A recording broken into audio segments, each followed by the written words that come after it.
کچھ لوگ تو تباً سخت ہیں، اللہ معاف فرمائے، اور کچھ رد عمل کے طور پر سخت ہو گئے۔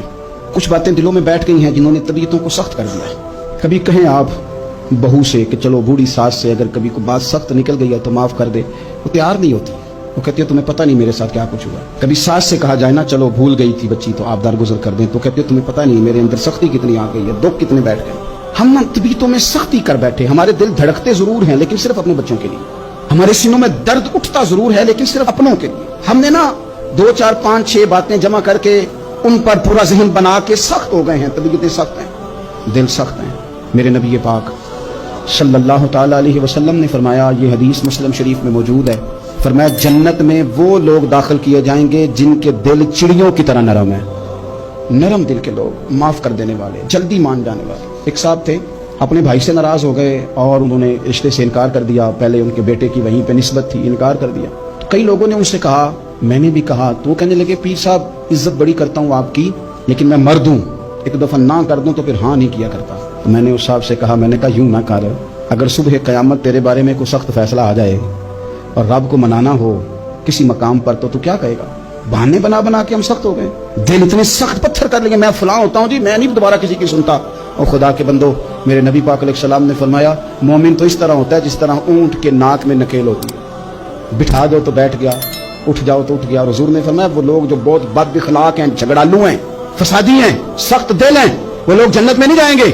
جو جھگڑے کرتے پھرتے ہیں جھگڑالو لوگ ہیں۔ عزیز دوستو، اپنی زندگی کے اندر طبیعت میں نرمی، اگر طبیعت نرم ہو گئی نا جی، مزاج میں نرمی آ گئی، تو پھر آپ محسوس کریں گے کہ آپ معاف کرتے بھی جلدی ہیں اور معافی دیتے بھی جلدی ہیں۔ پھر آپ کے تعلقات بچیں گے، آپ کی نسبتیں بچیں گی، آپ کے بہت سارے رشتوں میں قربت آئے گی، ٹوٹیں گے نہیں۔